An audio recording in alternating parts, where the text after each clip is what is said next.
goal isn't to live forever. The goal is to create something that will. Welcome to Perspective, a podcast for wedding creatives, where we sit down, often with a special guest, and talk about our many years of experience in the wedding industry so you can learn from us and grow your wedding business. I'm Simon. And I'm Greg. Together, we are Cinemate Film's two Scottish-based wedding filmmakers who love nothing more than drinking coffee and talking shop with others in the wedding industry. This episode is sponsored by PickTime, but I'll get onto that a little bit later in the show. Good morning, Greg. Who are we talking to today? We are talking to Rick Liston. Hello, Rick. How are you doing? Hello, Rick. How you doing, guys? I must say that sounds very exciting that you sometimes have special guests on. It must be nice for one of those episodes when you have one on. But until you get another one, I'm happy to fill in. Thank you. I appreciate that. Oh, God, yeah. Don't put yourself down. You'll be great. You'll be great. I've been looking forward to this for ages. So thank you for coming on. Yeah. So before we get into things, can you, for any of our listeners who might not have heard of you, can you tell us who Rick is and what you do? Oh, that'd be 100% of you, I'm sure. And this is the good thing, right? I would have to be the least talented artist you've had on your podcast. There is a lot of things I do well, but this is one of the reasons why nobody would have heard of me. I'm not a famous photographer, not a famous creative, but something I do particularly well is automating and outsourcing. And so I had a wedding photography business. I like to stay local in my area. I'm an Australian wedding photographer, and I do a lot of weddings. So I was certainly used to until I kind of transitioned to my new business, but over 100 weddings a year, because to me, the wedding photography business was a means to an end. So I really did not mind reshooting at the same venues a lot. That was like a win for me. But I understand there's a lot of artists that are listening to this that would drive them crazy. Maybe that lose the inspiration, the creativity, the drive to go back there. Yeah, basically I established myself in Australia. I live in a town that's kind of surrounded by wedding venues. So I chose to become a wedding photographer based on that. And then just went about systemizing, like, all right, how do I leverage what I'm good at here, which is kind of talking shop with people on the day, taking wedding photos, selling a wedding photography service, and minimize the amount of effort that I have to do on the back end. And that's kind of what led me down to the automating and outsourcing path. I'm a very hard worker at not working hard. Yeah. I mean, to be honest, I think that's the magic behind any business is like once you start up, you realize that, over the years, you put a lot of effort and time into things that don't need to have as much time put into them, So automating is kind of like the secret sauce in terms of like successful business and having a balance. Successful life. Absolutely, man. Successful life. Surely there's things that you want to be spending your finite time on this planet doing. There's things that light you up. There's things that reward you. And so it's just all about figuring out what those things are, like what brings in the most money, right? What gives you the highest return on your time, and working towards those. So obviously maximizing the amount of time you're doing the things you love and minimizing the amount of time that you're doing things that don't light you up, that don't serve you, or that could easily be automated or outsourced. Yeah. I find the wedding industry is quite an interesting place to be in because it's a mixture of creative individuals who see it more as like an art form, and weddings being a perfect place to like wedding photography isn't a style, so you can kind of try your hand at a lot of different things. And then there's those that are really like business minded. Is it a balance for you, business and the art, or are you fully business, or like what's your thoughts on the creative part of business? I'm fully business. I don't know. But even in that business perspective, like I understand what a client wants. I understand my duty on the day. But I'm not doing it because I feel like my purpose on this planet is to take wedding photos. It's not, which I obviously understand a lot of people do feel that way. But I think I take good, like certainly my clients are happy, and I don't want that to be lost, that people think, if I don't consider myself an artist, or I don't see it as an art form, then I must be taking, my photos must be shit. And while they're not, at the level of the guests the special guests that you guys have on, there is also, just a massive, middle market that aren't looking for the most talented photographer in the country, aren't looking for a luxury photographer, and happy to pay what I charge, and happy to do a lot of them. Because for me, I don't know, I guess something that I've always been able to do well is try to make people comfortable with me being there, right? So that's when I walk into a room, that's a big part of it, and typically that's what they're after with me. Like, just they want to feel that they don't want someone invisible, because that's kind of weird. Or I can, someone, fly on the wall, dude standing in the corner of the room with a camera on you. So you kind of have to go in there with your game face on and kind of bro down immediately, and become the guy. So that's I think something I do well. And when I do that and they are comfortable, because obviously you still got a camera in your face. It's a very weird thing. Like, unless you're a model, it's a strange thing to have. So I think I do that very well. And then fortunately, cameras are pretty amazing these days. I typically just point it in the direction where the action is and press the button. Yeah, I got this. I got the feeling that's what you were going to say. You were more business minded when you sent over your kind of automation topics to talk about and stuff. And obviously, when you said that you picked this path in business because of all the wedding venues, But how unsexy is that, right? I know you're immediately regretting having me. No, absolutely not. I find the balance so interesting because my mind is built for the creative path. I totally got into doing weddings because of the creative part of it, and I'm just wanting to create stuff, and then realizing the importance because I didn't have a wedding video.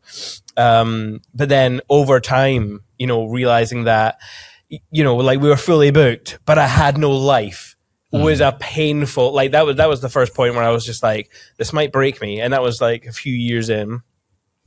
And then so it was like the business part was missing, and that nearly broke me. So I was like, okay, let's look at things, and we've become better. And then I remember the second time I got burnt out was on the creative level, when I was just like showing up to weddings and just doing the same thing.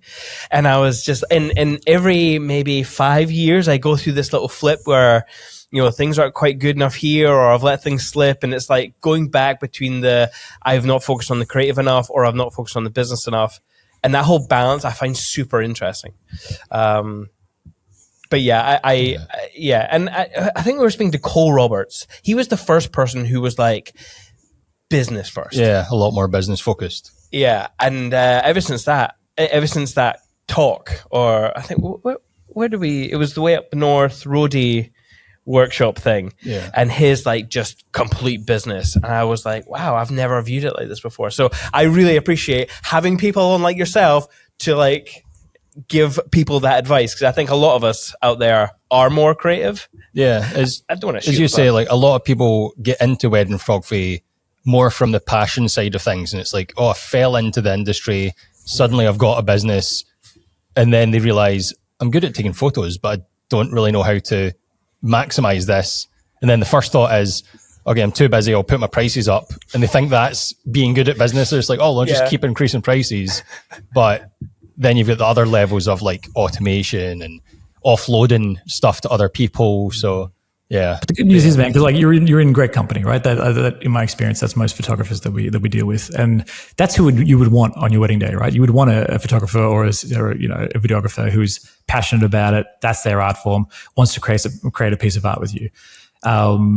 So the beautiful thing right now is that there are so many wonderful tools available out there to help you with that business side of things, so that you can focus your time and energy on the thing you love, the thing that lights you up, which is creating that art form, and not be limited by, I guess, that business side that is always looking to burn you out. Because it's 2025 now, and there really are some great tools to help you with all that stuff.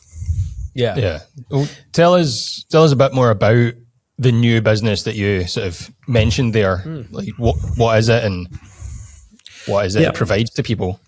So COVID, lockdowns of COVID were a blessing for me. There's a real silver lining there, that it allowed me almost to an accelerated stint. You know, when if you're having a shower or you're just doing something that you're in flow state, you're in a sauna, and your mind just starts working in a completely different way because it's clear in a way that it's not used to when you're constantly getting distractions and you're always reacting to stuff and you always got stuff on your plate, right? So COVID was like this year and a half of a shower.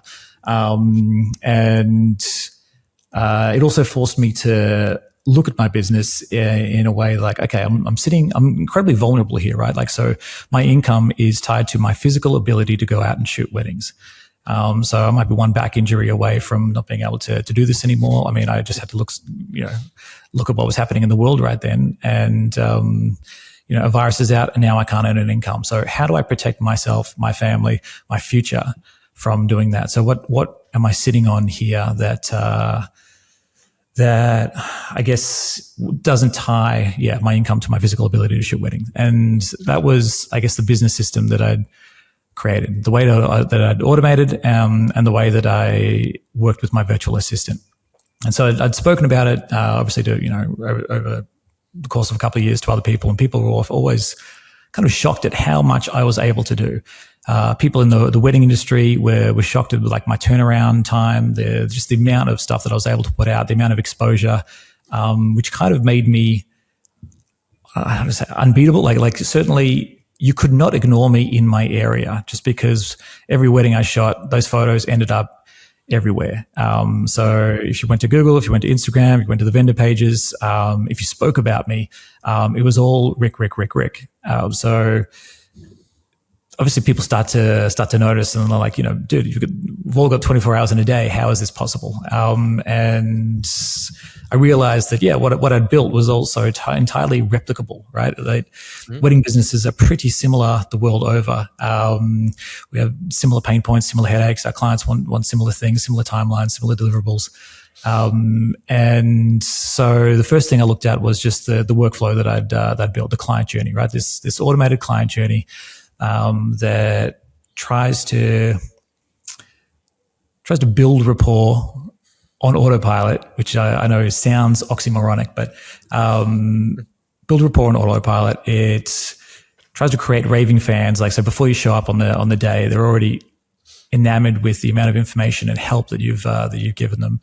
It tries to combat the tumbleweed zone, which is where basically after we take money for a booking, could be a year and a half out, we typically then kind of go radio silence. And the natural thing for anyone to do after you've dropped a lot of money on something is to immediately regret it. So just getting in there with a lot of reassuring, great, emails on what the plan is, what's going to help going forward, how you're going to help, how you are a guide for them on the day, and basically just filling out that client journey with the right information at the right time, as opposed to sending one PDF with everything a year and a half, in advance, and then expecting them on the day to have read the bit that's relevant to them the day before or 3 days before or 1 week before. And so anyway, so I just started selling the workflow because it took, it takes years basically of enduring nightmares and headaches to know what kind of information to put in there and to say, all right, was this nightmare preventable? Could I have prevented this nightmare by providing information to this couple? And if that's the case, then I should put that into my automated workflow so that every couple gets to benefit from that and avoid that nightmare. So if you're just starting out, you kind of have to learn that the hard way. So it just made sense to me that, you shouldn't have to reinvent the wheel. Like, this workflow is great. It works really well. It's going to prepare your couples. It's going to create raving fans. It's going to increase your sales. It's going to reduce your headaches.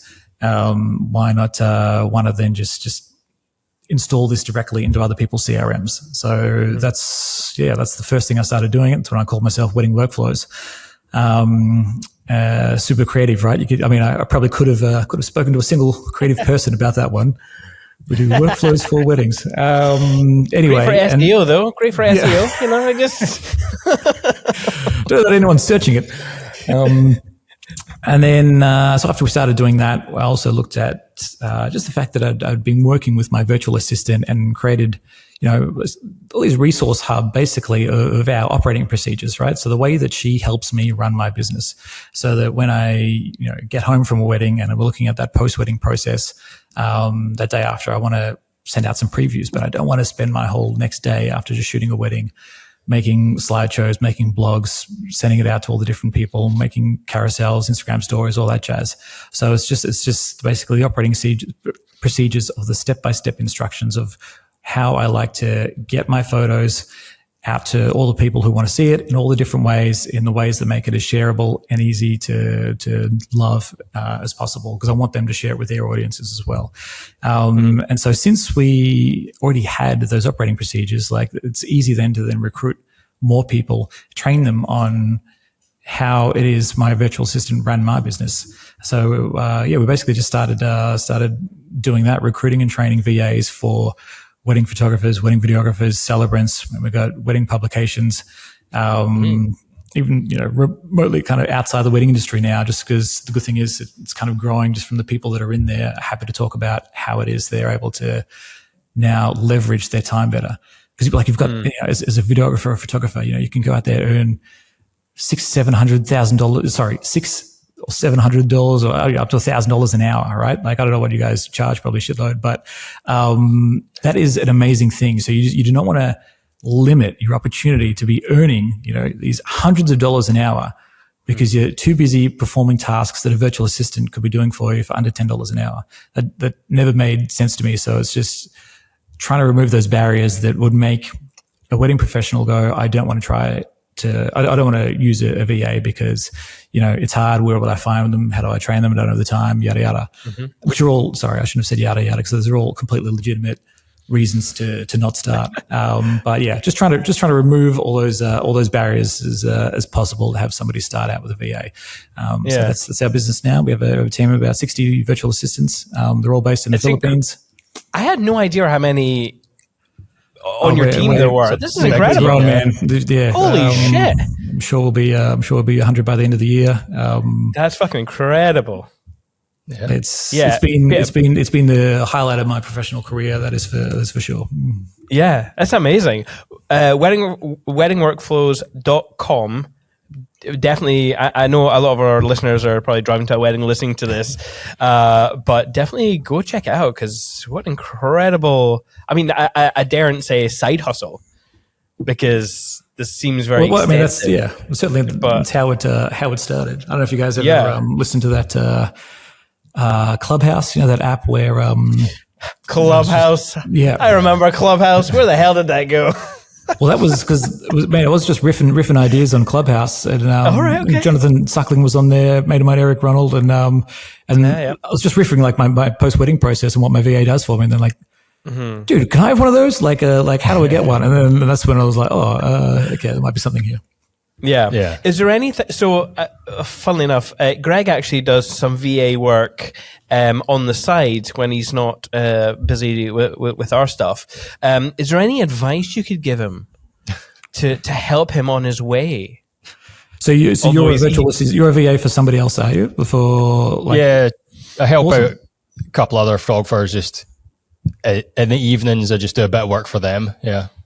That's right. Then I would get, if I was you, I would get your own team of VAs. Like, this is the arbitrage opportunity that's so fantastic, right? If you're able to charge domestic wages, and then, if you know what's up, right? You know what you're doing, you know how to do it, and it's procedural in nature, then there's no reason why you couldn't get staff in to help you perform those things, and then you oversee it. So, and that's the kind of the best way to like leverage your time, right? So if you're going over the first 10%, you let your VA do the next 80%, and you do the final 10%.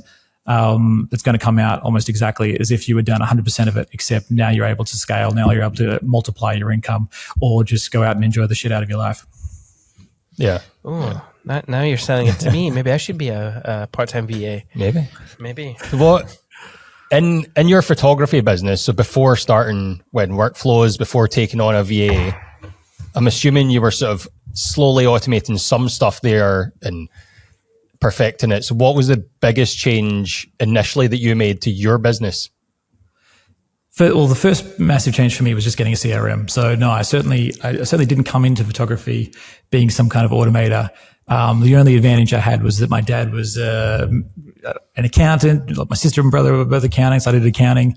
And I just was raised on opportunity cost and risk and return. So I was just always very aware of what is the cost of me doing this thing, right? So what am I missing out on? What is what am I losing in my life by continuing to rewrite this same email over and over again? And I was very fortunate to have a great life lesson dished out to me by my daughter. So I was, and I think this is probably a pretty similar path for most people that end up becoming successful. Like you start out, obviously you're attracted to the freedom of running your own business. And you think you're going to have all this bloody time off and yada, yada. And now you're working 10-hour days, 7 days a week. And like, as soon as you get success, like, it's like, cool, people want you and more bookings come in and you kind of book ahead before you kind of realize what you're getting yourself into. So anyway, there I was on the chair, trying to think up a bloody Instagram caption for this wedding, and it's taking me half an hour. I'm like, I cannot write the word "stunning" another time in my life. Why am I incapable of thinking of another word? And getting frustrated with myself, and she was asking me to play with her, and I was can't you see I'm busy? I'm working. I'm on my Daddy's got to do this thing here. And she said to me, "Daddy, do you love them more than me?" And she's seen me, like, she's coming home from school. She's seeing me going out and client meetings, like, just straight out the door as she comes in. And then, weekends, I'm either shooting a wedding or I'm the next day, absolutely head in my phone or on my computer. And to need my daughter to question if I love my couples more than I love her, in order to realize it was time for a change is shocking, right? It's embarrassing, and I'm just grateful to her for making that so painfully clear to me in such a beautifully small, brief statement. I'm kind of proud of you that you didn't defend yourself there, because I had a situation like that with my kids, and I said, yes, but these people help put food on your table. And I was like, oh, that's such a line from my parents' generation. And it didn't, I was really disappointed with myself when I said that. But yeah, I mean, listeners out there, have you had those moments where you've just been kind of disappointed in yourself, or even proud that you've put family first? I was disappointed in myself that I put. I feel like I'm sort of hyper aware to that sort of thing. Like if Dexter's shouting for something, and I'm like, Dexter, I'm trying to get some work done here, I'll catch myself in that moment. Like, I've not had a situation where he's said anything like that to me, but I'll catch myself in the moment. I'll be like, wait a minute, I need to just close the laptop. It's not as important as getting him his sandwich or whatever he wants, getting him his toy from up high. So yeah, I think I'm trying to be conscious of things like that before they get too far. Yeah, because ultimately, you want to be a present father, right? I'm sure when you went down that road of parenthood, that was something important to you. And for me, so that I feel like that's a role, that's something that I was put on this planet to do, and it's, I don't know, it's a bit of I often feel the opposite to, I know a lot of educators and everything really try to push that motion of putting the couples at the center of everything you do. I'm certainly an advocate of the opposite, and that is putting yourself at the center of everything you do. And by yourself, I mean, like, that means you allow time for your family, your friends, your health, your fitness, your sleep. And when you do those things, I actually honestly believe you become a better wedding photographer, and it is better for your couples because they are getting a healthier, better slept, better loved person there on the day, as opposed to somebody who's burnt out and now starting to resent them because of all the things that it's now taking away from your life that you feel like were incredibly important to you. Yeah. By putting yourself first, it's not like you're saying neglect your couples. It's, as you say, it's the opposite. You put yourself first, and it makes you more available for your couples when they need you. Yeah, it's like on a flight when you're like, put your mask on first before you help your kid. Yeah, that's so that you don't die in the process of helping your kid. That's a great analogy. That is a great analogy. That's exactly why. But like, I know the difference. Like, I know what I'm like when I'm going to the gym, I'm eating right, and I'm sleeping enough. So I know what I'm like on a wedding day versus there's no time for sleep because, I need to do all this stuff. I need to get this blog out. I need to get these, Instagram things out. I've got to put them at the center of everything I do. Okay, they want another meeting and it's 2 hours away. All right, we'll have to cancel those plans for, going to the playground today because daddy's got to go off and do another client meeting, do another site visit, I don't know, like stuff that have alternatives and that there is a very real cost. So come to grips with what that is. And most people, I think, typically have to have something break first before they realize what it is actually costing them. Drop one of the balls you're trying to juggle, which obviously they get more and more and more in the air all the time as your business gets successful. And then it does typically take one of those balls to drop and for it to be damaging before you go, all right, what does change look like? Yeah. And if you're, obviously, I'm speaking directed to the listeners here. We're coming at this from our children changed that in us. But if you don't have kids yet and you're just like full on business, there's going to be a point, I think, where that's going to catch up with you as well. But who knows? Actually, who knows? Maybe there are some people out there who can just like work, and that's what they want to do, and travel around and just But honestly, it depends what your goal is, right? And you just got to know what that goal is and be honest about what it is.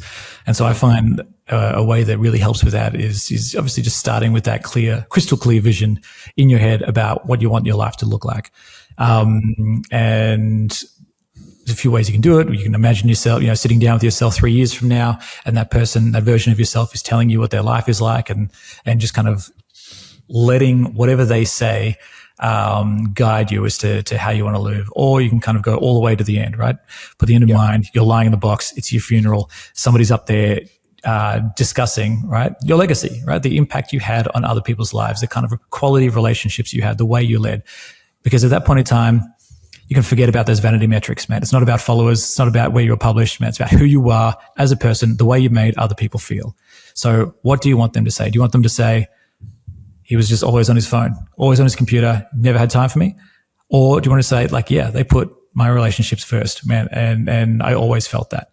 And so once you have that, like, maybe that's not for you. Maybe you love your phone and that's exactly where you want to be, getting served ads 6 hours a day. But as long as you're clear with where you want to go, then you can obviously work backwards to reverse engineer it so that you're like, all right, what do I need to change in my life right now to become that person, to be that person that they are speaking about, to be that future version of myself that I know I'm capable of.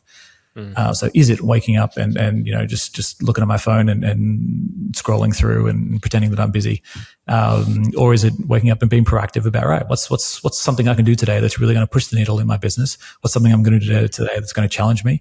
Like what's an adventure I can take outside of the natural world? Like, who's somebody that I can hang out with that lights me up? I don't know, like questions you can ask yourself once you start being tenacious about how you spend your time on this planet. Yeah. R.I.P. Terrible father. Great wedding pose. But doesn't that sound ridiculous? Doesn't it? Like, look at this slideshow, man. It kills.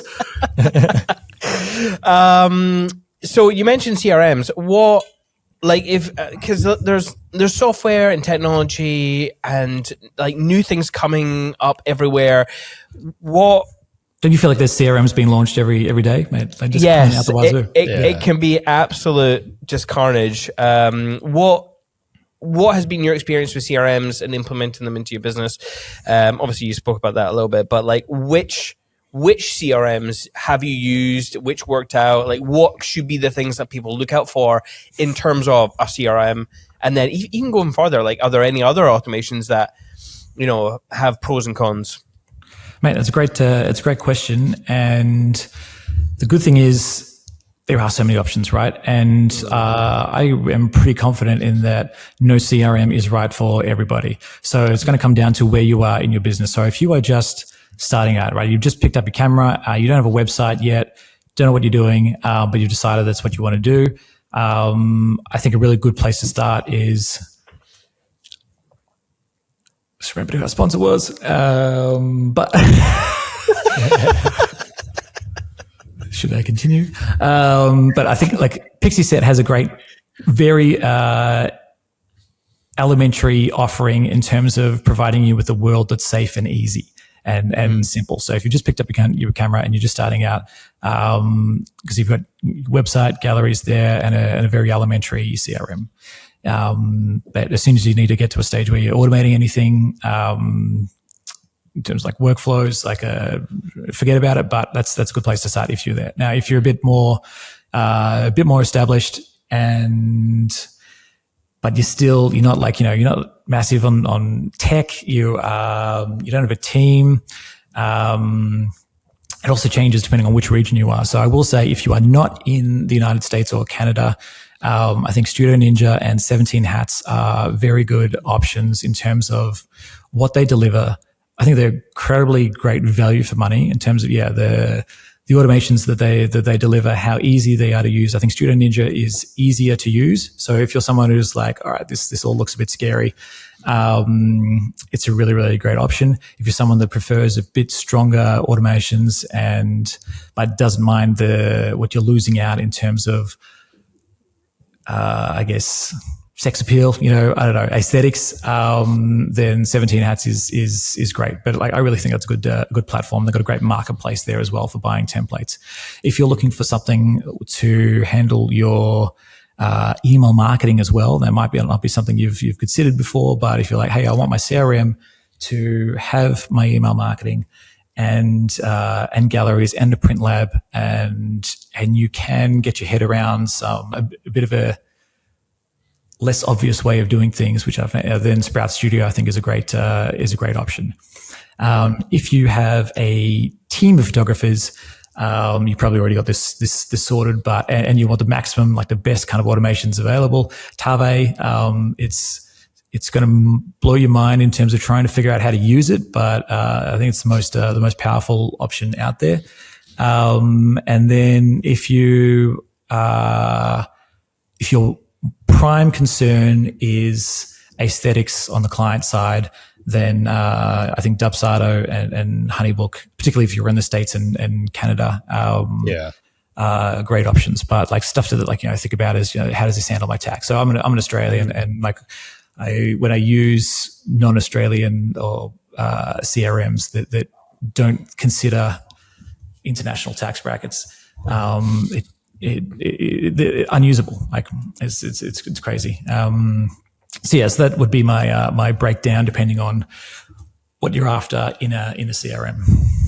Yeah, I definitely agree that there's not a right one for everybody, because, as you say, there's nuances, and even in terms of website building, we rebuilt our website and moved it over to Squarespace, knowing that it's not the best for SEO and it's not the easiest to customize, but for my brain, it worked better. I could understand the way to drag things and do it visually rather than with code or whatever. So, mate, done is better than perfect. Yeah. And so just to see it up there and done, you're like, thank you very much, because now I can go and put my time into going and hanging out with new venues I want to build relationships with. I was listening to your podcast with the Drakes, and I love that, one of the things that she was able to do was go and do a shoot for the celebrity, for a fashion label. And then that led to getting that wedding. Now, if you're hell-bent on working through code or doing something unnecessarily difficult, you're probably not going to have time to do those things that are actually high leverage tasks that really do push the needle in your business. Yeah, it's funny, and it also, there's that whole topic about should people work for free, type mentality, and it's funny because I think people think about it wrong in terms of working for free, because you probably don't think about working for free when it comes to doing all your blogs and your SEO. You probably think you're working on your business. I just think if you could eliminate all those tasks or at least automate them so they're that side of the business is a lot quicker, you can invest the time. You're not working for free at that point. You are working towards something. It's just your perception of, working for free on your website versus working for free out in the field and building relationships. I don't know. I think sometimes people don't think about it in the most productive way. I think people can be very standoffish when it comes to, and probably including myself in the past, like, I don't want to work for free. Like, but then I'm fine with just sitting on my couch editing all the time. That's not right. I don't know. Right. Yeah. You know what I mean? You're absolutely right. We are incredibly bad. I think we're incredibly short-sighted. And so like doing some shoots for venues, particularly ones just starting out where they're trying to compete in an oversaturated market, it's hard to think of a better return on investment for me than doing a free shoot for like helping these venues who can then recommend you for as long as you are in business, right? Bringing in tens of thousands of dollars of income annually and sustainably. If you just put the work in at the beginning and help them with some of the many things that they need help with, which you are in a position to be able to do, because as a wedding photographer or videographer, you probably have great skills in terms of being online, creating socials, creating blogs, SEO stuff, shooting, creating films, all the things that they need to stand out in their market. So yeah, to have everyone else think, oh, I won't do that because I don't want to work for free, makes it very easy for the people who are like, I see the long-term value here. This is possibly 7 figures of total income. Fantastic return on my 2 hours of shooting. Yeah. It is like, obviously being in the business for a while, are you still working for free to do shoots or other things like that to help venues, or do you think that's part of a workflow that is like more for those up and coming, like you need to get your foot in the door, so start building relationships, and the best way to do that is to do free things for other people to help, or like, man, just today, so just about 4 hours ago, I just came from a meeting with a guy who's just bought a wedding venue. And he's going to have his hands full, right? Figuring out what the hell's going on. And I'm in a unique position where the previous owner, I used to shoot at that wedding venue before he bought it, right? So I have a back catalog of, probably 50 weddings that are easy, right? So I just made a quick website for him just to show him, all right, how these look, and then went in to let him know that myself can, even though it's my team, can handle his socials. So we can, because his Instagram account is blank, so we can fill that up immediately, and then as a retainer can continue doing those socials for him. So that really does twofold it, because it massively reduces a headache for him. So I'm happy to do any of this groundworking stuff. Because it is easy for me, and because it's actually my team doing it. It's all procedural stuff. They're great at creating reels and carousels and everything. But if all the images that couples are looking at when they consider getting married at this venue are mine, when they go to their Instagram page, when they go to their website, when they're reading through the pricing guide, once again, you cannot ignore me. So I just look at, all right, what's like, this place churns through weddings. So, there's just massive, there's just 7-figure potential here. And I can, I don't know, it doesn't take much time or effort for me to help him with the headache that he's experiencing. Yeah. That's cool. Exciting stuff for someone who's just bought a wedding venue. Yeah. That's exciting. I know maybe a few listeners don't want me to say this, but I know there was an idea in our community of people potentially buying and working together on a wedding venue. And I think that would be fucking amazing. I think it'd be great. You've built up a team of photographers that work under your brand as well, haven't you? Correct. Yeah. So, I mean, I was looking at leads that were coming in that I was already booked for, and I was like, damn it, this is thousands of dollars that I have to turn away here. And basically, like, I'd already kind of outsourced just about everything else in my business except for the shooting. And so I thought, all right, well, it's probably very easy to actually just test here. What does this look like if I was to respond to this lead, which I can't shoot anyway because I'm already booked. Hey, I've got an associate photographer, somebody that was second shooting with me a lot. If you like my style, the very next best thing to me is him. Not only because he shoots like me, he's trained under me. And I, built a little course basically on how I shoot each one of the venues that I typically shoot at. And because I, only shoot it really locally, it's really easy to kind of cover. This is where to take the family photos. If it's raining, if it's super sunny, this is where to go, yada, yada. And also everything else, if you like my editing style, it's going to be me. Plus, for the next year, it's going to be me guiding you along. And nobody knows your wedding venue or this area better than I do, right? Literally nobody has shot at this venue more than I have. So it's a risk by not going with me, but just because I can prepare you so well. So anyway, you can make it pretty convincing to have somebody then take on your associate. And it was easier than I thought. And particularly given that the return was a business where I had associate shooters, and the risk was somebody saying no when I sent out that first email. And they said yes. And even if they'd said no, I still would have tried it 10 times, just see what the deal is. And I still always, like, where can I price this? So yeah, anyway, I tried that. And then it was just about building that system of then having associate shooters. And then once I had that, I realized I didn't really actually need to shoot anymore myself. So I still do occasionally, because some stuff happens, like my lead photographer this week had a brain aneurysm and is now in the ICU, which is terrible, but it's also a great reminder for everyone else of how precious life is. And once again, that vision of yourself of what people are thinking about you, it might not be when you're 80, it might be tomorrow. So it was a blessing to have that reminder that yes, okay, life is incredibly precious, and I want to make sure that I am living it how I want to be lived. Yeah, damn. Well, our thoughts go out to your second shooter there. Or lead shooter rather. That's incredible. Yeah, fuck. Yeah. Hopefully you get well soon. Would that be Scott? Oh, good. So Scott is so it would be Marcel, but Scott is now he's being great and is jumping in now and covering a lot of Marcel's weddings, and that's like a beautiful thing as well. When you have shooters, it's easy to bring other people in, so it's less of an ordeal for the couple, less disruptive, because you're still running it.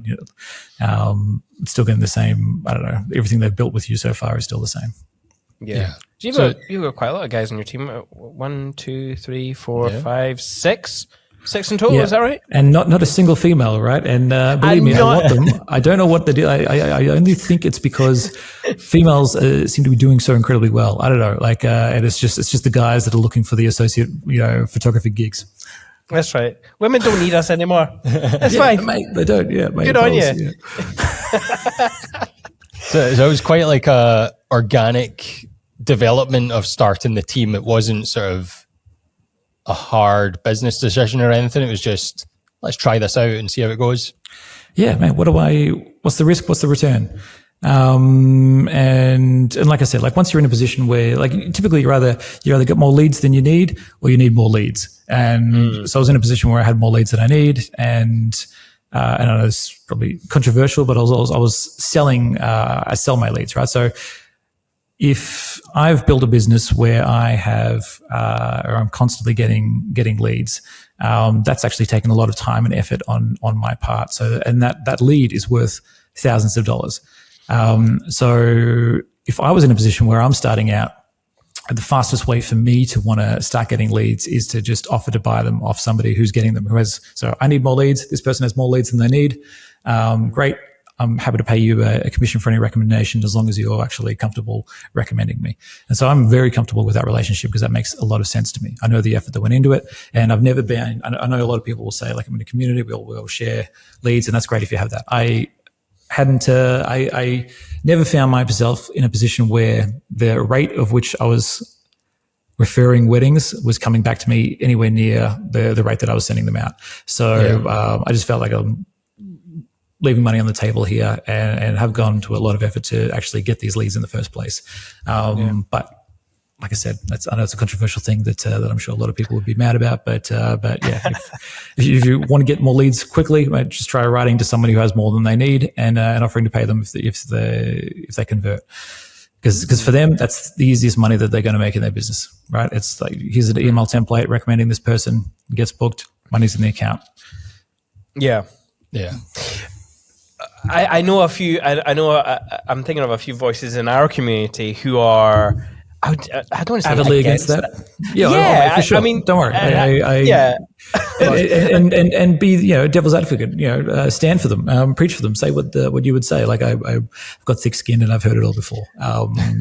I mean, honestly, it doesn't affect me. So yeah, I think probably it's just more about you mentioned the community over competition type of aspect to it, and I think it's.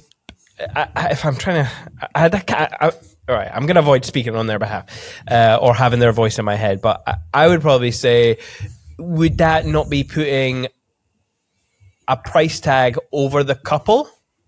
Oh, but then we've kind of spoken about putting yourself before the couple, not in like a selfish way, but just like, interesting. But at the same time, what you said about not putting referrals out there and not getting the same amount back. Yeah. I've heard people, when we've been at the pub or whatever, talking about, oh yes, I feel like I'm always putting them in there, but then never getting them back. There's a gross disparity. So that was my experience. Yeah. There's a gross disparity between the amount that I would send out and the amount that I would receive back. And so I just feel like my family deserves the returns from the work that I've put in more than these people I hardly know. Is that not fair? Yeah. I mean, when you put it like that, I personally don't have a problem with that. Yeah. But yeah, interesting. I've never thought about that before. But yeah. Yeah. Well, it solves. It's mutually beneficial, right? It solves the problem for both parties. Yeah. Interesting. Do you think? Again, I'm trying to like defend the. It's not like it goes against community over competition. The idea. I think it just, I don't know. Maybe it's just a UK, again, I'm sure it's not a UK thing because obviously you alluded to it, but I'm sure it's everywhere. It's just the idea of, I don't know. Believe me, mate, but like the people that I refer are incredibly grateful, right? Yeah. So it can take a long time to get a lot of leads in. And so you might have your prices set or whatever, but you're stuck at 5 to 10 weddings a year and you've got a huge capacity to take on more. So this path is incredibly fast, incredibly profitable, productive for them. Like it's hard to beat in terms of a way of getting especially the kind of weddings that they want to get to. So if you're shooting at venues that they want to be shooting at, but they're never going to get their way in, right? It's really hard to get past the people who are already shooting there because, the venue is recommending this type group and whatever, right? So unless you're kind of getting in through recommendations of people. But the good thing is, right, the more people that don't want to do that means that if you do, the person you write to and offer to pay for leads will probably have never been offered before. So if they're in a disparity situation where they're sending out a lot more than they're getting back, you might find that they are very willing to suddenly get paid for all their efforts. Here's one thought. So are you just talking about referrals in terms of like, here's a photography referral to a photographer, or that's like right. when a couple come to you and say, hey, do you know any filmmakers? Would you then go, oh yes, I know some filmmakers, and you go to your filmmaker buddies and go like, hey, I've got a referral, pay me for that referral? Would you do that? And this is where, as well? This is where I am hypocritical. No. Okay. No, I am more than happy to refer everyone else, and to the point, I go to quite a bit of deal to promote the people who I want. So because I get a lot of traffic to my site, I have like the top blog for like the wedding venues in my area. I like to get couples before they've selected a venue, right? So then they're reading about me, they're seeing my images, but in that position, I have a great bit of authority to also guide them towards other vendors, other suppliers. Yep. And I don't know how many other people actually in my area, in terms of community over competition, do as much for those other vendors than I do. So I really go to lengths to promote the people that I like and I want to work with, in a way that I think drastically helps them get booked. Yeah. Have you ever thought about like bundling those other referrals like florists and filmmakers as a package or as a wedding planning service almost? Like, have you considered I did. So spiraling off into that? During COVID, we had a restriction on the number of people that could be at weddings, right? So I approached a wedding venue and then another hotel because they were like struggling to get people down, and we made an elopement package. So basically, you get 2 nights in like their best room, private dining, you get photography, you get the celebrant, you get your photo session, and for like, I don't know, 10 guests or something. And it was like under $6,000. It was an incredible deal. And like I ran an ad for it and I had the idea, and then we're like booked out by the end of the week. But what I learned from that experience is that I would never want to be a wedding planner. So yeah, I don't know. You pick your zone of genius and where your wheelhouse is. And I like tinkering in systems that can benefit multiple people. I don't like getting fixated on, I don't know, small details that which tended to be something that happened quite a lot on when you were the one kind of orchestrating, because like you would have your fixed, right, this is how many people there can be and these are the terms, and then everyone needed it to be something different. And it was just, it was a headache. It was a nightmare. So no, I don't want to go down that path. Happy to provide a great like guide that they can read and go off. Yeah. So you tried it once and that was it. Well, I had all those bookings. And then it was funny trying to bury them all off the internet, just because I didn't want to. It was a great deal. Like it was a great deal. Yeah. It didn't make sense. Like everyone was getting paid, but for some reason, because of the wedding tax, I don't know, like people used to, I think it's like $45,000 for an average wedding here in Australia. I'm sure I don't know what it is. What is it over there? I actually don't know. I think if you're having a wedding for less than like £20,000 or £25,000, you're doing really well. Like anything less than that's a bargain. When you consider that probably half the population are probably introverts, so the idea of like a massive, party that's like these tens of thousands of pounds it's not that appealing. So just to have an opportunity to like, hey, here's this smaller thing, screw everyone else. Like, this is about you and what you feel you deserve and staying true to who you are. Not to mention, how about you take those savings, right? The £20,000 you've just saved and put that towards the most epic honeymoon of all time, a new freaking house. Like, yeah, man. Because that's the opportunity cost, right? That when you're choosing to spend this much money on a wedding day, this is the next best thing that you would have spent it on. So it's costing you that. Yeah. But you've mentioned that you appear online everywhere for your local area. So let's talk about getting those leads without having to buy them. Like what are you doing to optimize everything? Because just having a lot of weddings from that area isn't enough to be found online or to appear in people's feeds. What are you actively doing, or what were you actively doing to be that top guy everywhere? Well, if you're getting married, right? So you've just proposed, and you've like, what's the first thing you're going to be doing? Probably looking at magazines or magazines. How old am I? Googling venues. Googling venues, right? Googling venues, yeah. So that's the first place I want to be, right? So if somebody's Googling, like I can only talk about like my region, but if somebody's looking for a Yarra Valley wedding venue, then I'm the first. You still laughing at that magazine? No, I mean, to be fair, I actually probably would go for a magazine. There's special occasions that I would go to a magazine for, and actually, that is one of them. Yeah, I would still do it. I know. I'm sorry. That's because like holding an image in your hands is magical, right? Like that is so true. That is absolutely magical. Which is why I would highly recommend you to have albums at venues for that reason. But starting at the beginning, right, that first part of that journey, so being online and just doing whatever it takes to get that top spot, right? And everyone is vying for it. Everyone's having a crack at it. So if you just put the time in to be the best, it's given me huge returns there, that I get to enjoy for the whole rest of my career, having that top spot for Yarra Valley wedding venues. Because once they click on that, like you are immediately in their head, you are their guide, you are exposing them to your images, all right? Your voice, your personality. So before they're even looked at other photographers, when they're still at that venue stage, they're seeing just how knowledgeable you are at the venues that they're considering. and they can see your work because they're obviously, it's all through whether it's a blog or whether it's a guide. Like I've printed magazines before out as well. Like I had a physical Yarra Valley wedding guides to leave around at these different places. So that's the first place. And then once they get to the venue, right? So they've arrived and they want to check it out, right? So now's your next opportunity. Like, yep, your album there, your display album. And so many people, I don't know, like, yeah, albums are expensive, but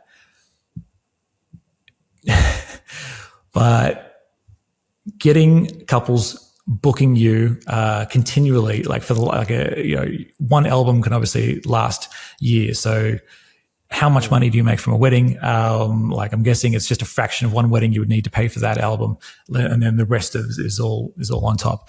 So obviously having that physical album there, and then I also just like to have that first page as a little bit about me, and then a little QR code to a wedding guide, like my guide to that venue. Where I have like a dedicated page where it's all about, okay, these are your kind of your accommodation options, your ceremony options. There's all the different styling I've seen. Like just once again, hey, I'm an authority at this venue. You're going to be crazy if you don't at least jump on a call with me or consider me. Right. So you might not like my style. You might not like me, but you're going to consider me. You can't avoid me. And then after that, obviously the more you shoot at the same places. So I'm a big advocate of staying local, just because you get so many advantages to do this. And I know so many people that, it's once again, it's an unpopular thing to stay local. How boring, when I can go off and be an elopement photographer and do all these destination weddings. But staying local serves a lot of purposes for me. One, it makes it very easy for me to do multiple weddings in a week. So like if I have to travel somewhere and do one wedding, like I've done destination weddings before, and they end up costing me more than I bloody earn. Not to mention the opportunity cost from the amount I could have earned whilst I was here. But it makes it so much easier to build rapport with the staff when you're there all the time. They like you, like they want to reduce their headaches. They don't want someone coming in, some cowboy that they don't know, that they don't understand, and they're moving furniture and they're taking people out when it's supposed to be speeches.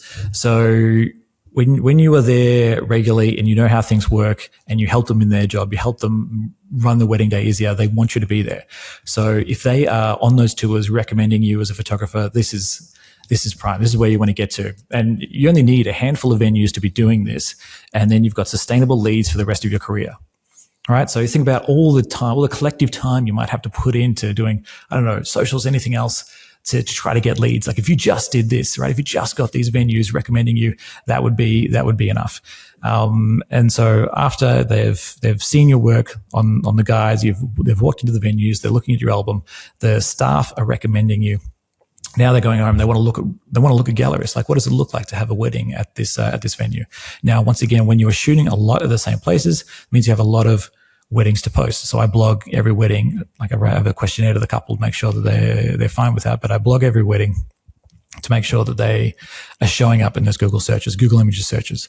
I'm doing that great Sam Hurd thing where the Google reviews, when they go there, they see, your Google review with your images there. And then the Instagram of the wedding venues, right? So people don't typically find me going by I might just look for, I don't know, the names Rick and Liston. They find me by looking at the Instagram accounts of the venues themselves. And so when you are not precious about charging venues to use your images, which I know people love to do, and you actually create the social pack for the venues. So something make their job easy. So they've got a marketing person that's probably hired that, isn't invested, right? You are more invested than that marketing person in getting your images there because this is your exact target market on that Instagram page. So you want to be on that page as often as possible. So providing that marketing person with an easy way to share content is a great way to always be present when they're scrolling through those venues. So once you cover all those things, like once again, it's just hard to be ignored. And when you're shooting it there a lot, you're going to be showing up on these Instagram pages a lot. So if you're inviting them as collaborators, when you're making reels, if you're tagging them in each one of the stories when you're making stories, and I don't just mean them, I mean like all the vendors as well, because it's all their audiences that you want to be exposed to, and they've also got marketing concerns that they want help with, and so just make that job easy for them. share the love of your work. You will be found, and all of that is free to do. It takes time, takes rapport building. If you are a dickhead, they probably don't want you there, so that might not work. But trying to show up and not be one is good. I do want to ask about something that I see pop up at least once a month on social media forums, and that's hey guys, this wedding venue has taken my images and used them for marketing material. Do I invoice them? How do I invoice them? What's your approach? Blah blah blah blah. Now, I'm assuming you mean without tagging. Is that the issue, or without tagging, or yeah. I think often is like, even if they are tagging, they just use the images without paying. Yes, right? or even without that's the permission. concern they have without permission. Yeah. So what's your thoughts on that? And it makes me happy. It makes me happy when I see that, because if that is the common approach, then it makes it very easy for someone to come in and not be that person, right? So they need images to promote themselves, to market themselves to potential clients.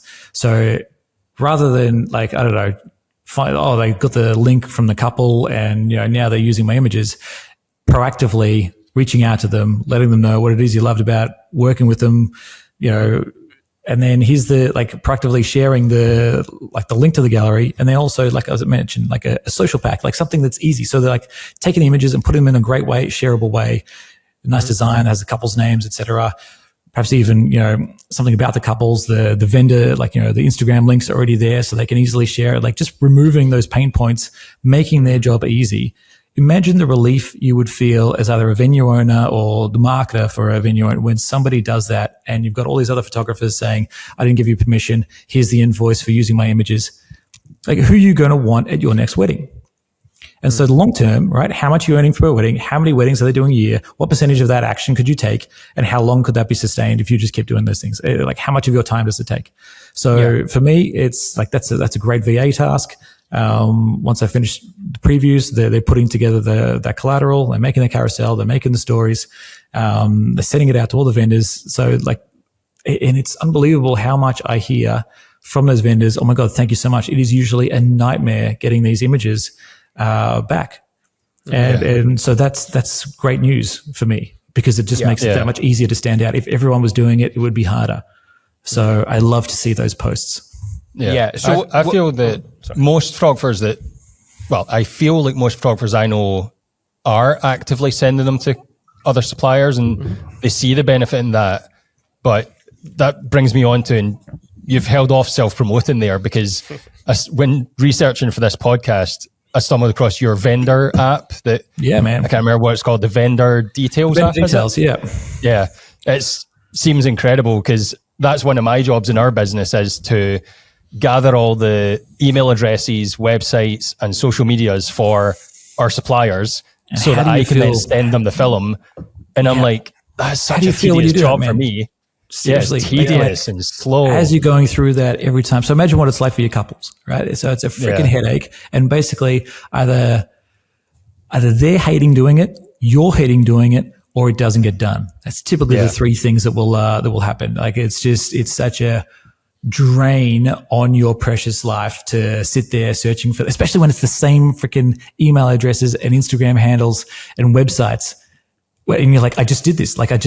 Why, if I've already done this, why isn't this information readily available again? So that was what was going through my head. And I'm someone who, like I said, I like to work hard at not working hard. So I do not want to endure this. Not only me, I do not want anyone to kind of endure this pain. This information should only be entered into once. And it doesn't even have to be by me. It can just be by anyone else. So as long as this vendor is in a database, right, that can be accessed, then I should just have to start typing the name, and then the rest of it is pre-filled. And then the more everyone uses it, the more comprehensive it becomes. And so it's just a lot more pleasurable experience, certainly for your couples. Because typically, when you send them, like anyone that wants to collect vendor details, like what are you doing? Like, you sending out a questionnaire asking for all those details, or you're just asking for the business names and then you're filling it all in, or you're asking for all of them and then typically they don't, and then you kind of have to jot down who was there and try to find all those details. Is that it? Yeah. Right. Either one of those. Like way we do it is we just ask, who's your suppliers? And they give us a list of names and we manually do it. So you're going to save a lot of time. Yes. Mate, so it's just an online database that we can all share. And it's free, right? Like I was just like, this is a pain. And I pay for the development to try to continue improving it but it's, once again, like find someone else in my region that's doing more for the community. Like this is a global free resource that anyone can use if collecting vendor details is a pain point for you or your couples, which if you're not using it, it would be. So basically you just have to, once you create a profile, you can just create an automated email that goes out to your couple. I think mine goes out about 60 days before the wedding, just saying, hey, I really want to make sure all the people that worked on your wedding day get credited for their hard work. So I'd love to be able to share your work with them. And if you don't mind, I've tried to make this as painless as possible for you. So if I've already collected the details of those vendors before, you just have to start typing the business name and the rest will pre-fill. Right? So reassures them that there's not going to be a massive headache. And then, so it's the same link that can go out in one automated email. You don't have to create a new one for each couple. They click that link and then they just start typing in the vendors. So like you get your venue, and once, like I said, if it's already in the database, the rest of the information will pre-fill. So that's the business name, the website, the email address, and the Instagram handle. So you can get through that real fast, right? Mm-hmm. A couple of seconds, send it off to you. Now on your end, now that you've got it, it's so much easier to now just copy all of it'll basically format it for you so that if you're writing an Instagram caption, you can copy the Instagram caption format. So that's now all the vendors. It'll say photographer, Rick Liston, venue, Stones of the Yarra Valley, celebrant, Damien Hughes, etc. And then we've also got a great little Instagram caption generator as well, where in your back end you can go ahead and fill in all the details of like, all right, here's examples of what I like my captions to look like. These are things not to say. Do I like to use emojis, etc.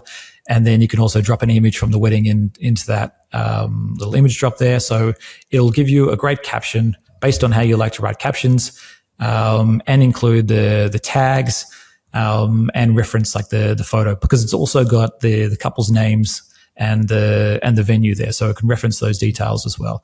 And then that's the Instagram caption right there. And then for sharing like the gallery with obviously the rest of your vendors, just click that copy emails, and now you can write an email. And I've even got an email template there of what to write at to those vendors. Like, hey, I really love obviously working with you. I've already got permission on your behalf from the couple. Right, so I have a link, like a question mark questionnaire. Can I share these with the vendors for them to share on their socials? Right, so because that removes a headache for them. Otherwise, they would have to get in touch with the couple. So you've already done that proactively for them. Here's the link to the photos. Here's a social pack of carousel, etc. And then also providing the vendors so that they can easily, they don't have to freaking go through that whole process. They can easily just copy that, and then every post has all the vendors. And then you can also cap it off with, if you enjoyed working with me, here's a link to a Google review, and I'm always happy to reciprocate. And now you've just gone ahead and done a massive favor that probably a lot of other vendors have never done before. And so the idea of them leaving you a positive review is massive. So now you can look at getting multiple reviews per wedding versus just from the couple.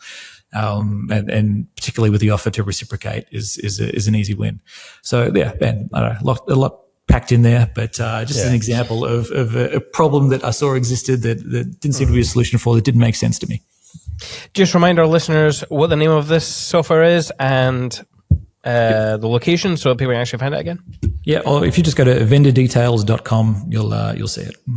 Yeah, and we've actually started using it as well. What have you noticed?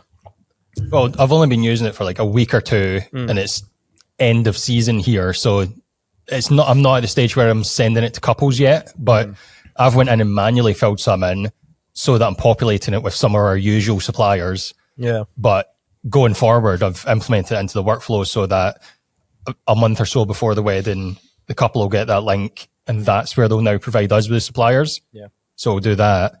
But one thing, when you were talking there, like we'll obviously send it a month or so before the wedding. Is there any way for them to go back in after the wedding and update with new suppliers in case they put something last minute? Yeah, they get an email saying, "Hey, this is these are suppliers you've mentioned, and if you'd like to edit, then here's the link." Actually, also forgot to mention the links to the website. So if you're a blog that you're making as well, you can easily just copy that the HTML so that it goes in and it's the business names, the vendor type, and it's hyperlinked to their websites. So if you're making a blog, then because like you've done that, and it's just painful to do if you don't have a great system like this. I'm now thinking sort of business wise, is there any benefit to you of having a database of like worldwide suppliers? Like, have you got a long-term plan to sell this database or utilize it some other way? Rick doesn't do things for free. What's your game plan, mister? You're right. You're onto me. Mate, the database of wedding vendors, it's anyway, that's future plans. Yeah. Oh, interesting. Ooh, I'm getting some villain vibes here. What's going on? Well, but ultimately, it's all things that, because if you've got actual data-driven metrics on who is regularly at these events, so if you're selecting the venue that you're getting married at, wouldn't it be interesting to you to know what percentage of weddings are covered by which vendors? Like, so who's actually here? So who actually knows what's up? Is that not information that is also not provided by any other means right now? Like so obviously everything else is, who's paying, what directory, like who's paying to be on this. None of it's data-driven experience. Yeah. Rick, how long have you been doing weddings? Like, when did you start? Well, I managed to spend 30 years of my life avoiding them, like passionately, did not want to borrow them. And then, because I don't know, my experience with wedding photographers, because I had a mate that was one, was like, man, this is real dorky, doing the Roger David jacket over the shoulder, finger guns. And I was like, if that's what wedding photography is, I want no part of this. So it wasn't until I was completely desperate. And I'm getting somewhere. I did find out that it is actually a really rad job, but at the time that was my perception of weddings. But so I used to live in Shanghai, and I met my wife over there, and we got pregnant with our daughter. We moved back to Spain, and because I'd kind of prioritized my 20s, just trying to live the shit out of it, meet as many cool, interesting people from around the world, get as many adventures, make as many memorable experiences as I could. That's what I saw like the purpose of my life was to accumulate memorable experiences with rad people, right? And it's not a particularly profitable thing to do though. So we were there in Spain, about to have our daughter, no income, no savings. And I was illegal there at the time as well. I outstayed my tourist visa, but we couldn't legally be anywhere as a family. Anyway, this is a really long, sorry. But it's all right. My wife got accepted, got her spouse visa to Australia approved. So I was like, all right, we can legally go to Australia and be a family together.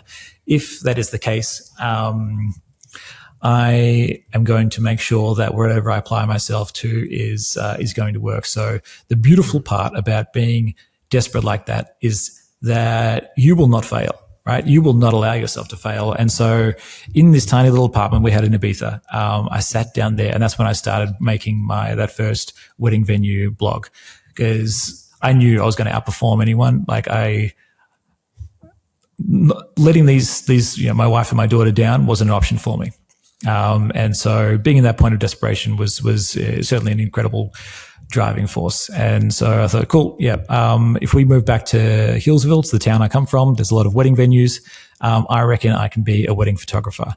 Like I said, I'm comfortable talking with people. I'm happy to walk into a room of people and find a point of commonality. And I had a theory that would translate to a good wedding photography business, because I still feel like, I don't know, 80% of it is just personalities, man. It's just making people feel comfortable with you being there. And I was pretty confident I'd be able to do that. So, so I knew from the start, if I'm going to get leads, those will come from wedding venues, because that's where my target market is walking in the door, right? They're literally walking in the door of these wedding venues. So what can I do for these wedding venues that will help them so that they would then want to recommend me as their wedding photographer.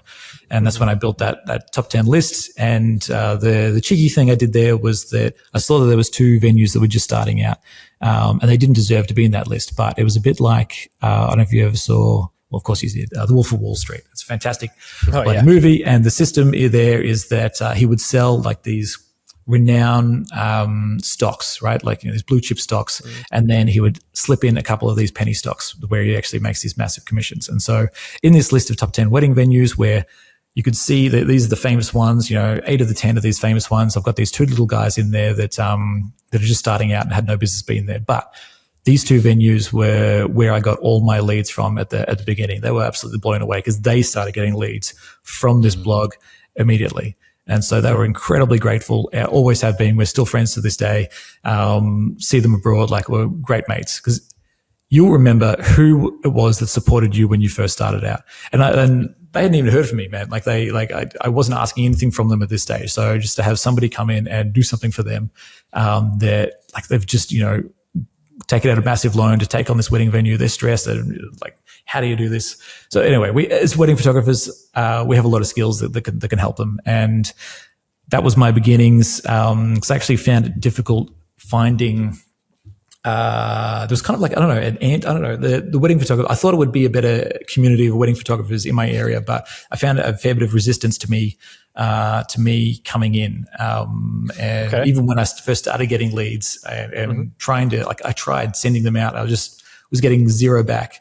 They've got like Facebook groups that they don't let other people in. Like, I was, wasn't invited. So I don't know. To this day, maybe I am that dickhead that they don't want me to be a part of, but they just seem to have quite a tight clique that, I was never able to break into the photography. Everyone else was, celebrants, photographers, venues, florists, everyone else, makeup artists I've been awesome with, but for some reason, the photography community in my region was a lot difficult, certainly in the beginning. And so I wasn't coming in here going, all right, everyone else will send me leads or relying on that. I had to go out and get them.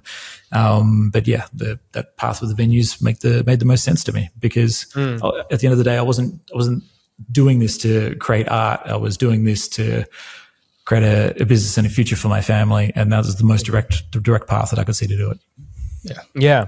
Well, when you were speaking about your approach to venues and stuff, my instant thought was, and I'm sure you have these, like social media. I'm sure you have your portfolio on your social media and all that kind of stuff. And you mentioned it very briefly, but your main focus in my mind was like business how it used to be.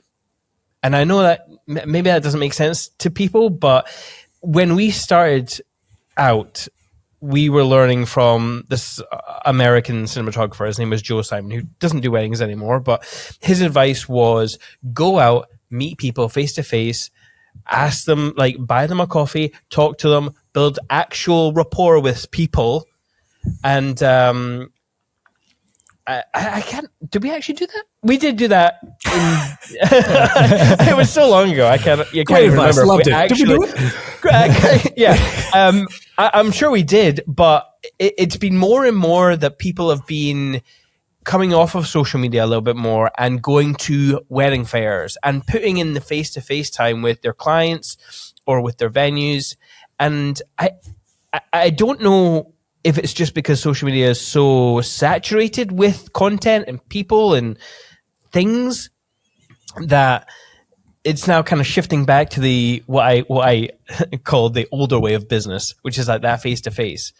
And I wonder how many listeners are still like, and I would be intrigued to know like how many of our listeners are purely on social media.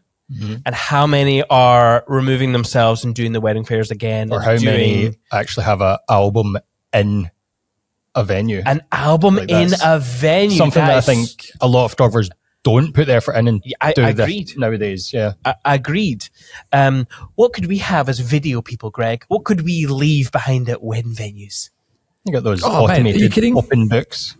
Give us some ideas for video people out there, right? For video people, like video is what they need most. Like, you know, the walkthroughs of the venue. What does it feel like to, like, you can convey that in video so much better than you can photos. Not to mention, like, for their social content as well, helping them with their reels or whatever, like the little venue specific, like showcasing the venue. So it's not less about like a wedding or a wedding couple, but what's the best way to showcase this venue?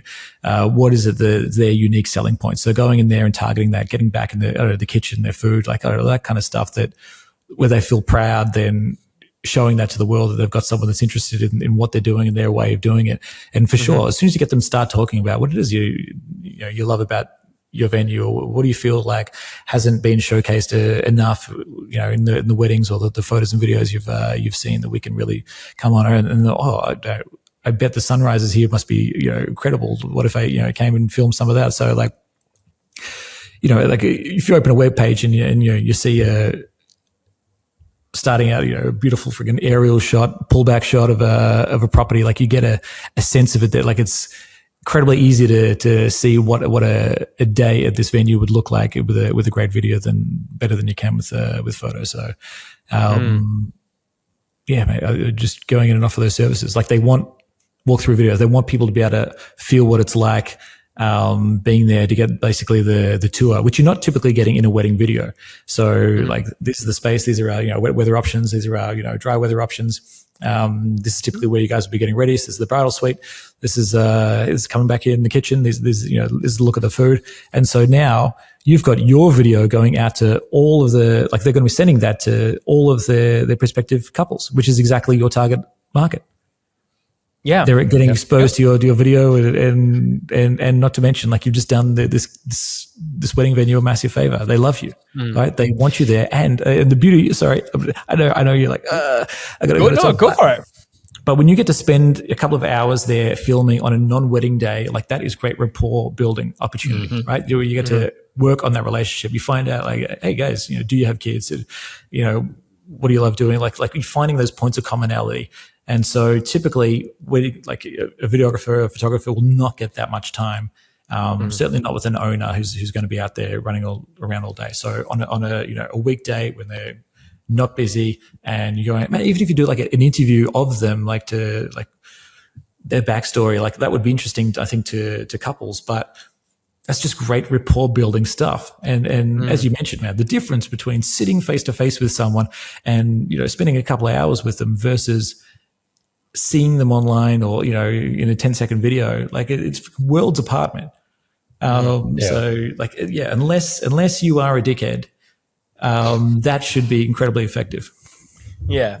And if you are a dickhead, don't worry. You can change. Don't worry.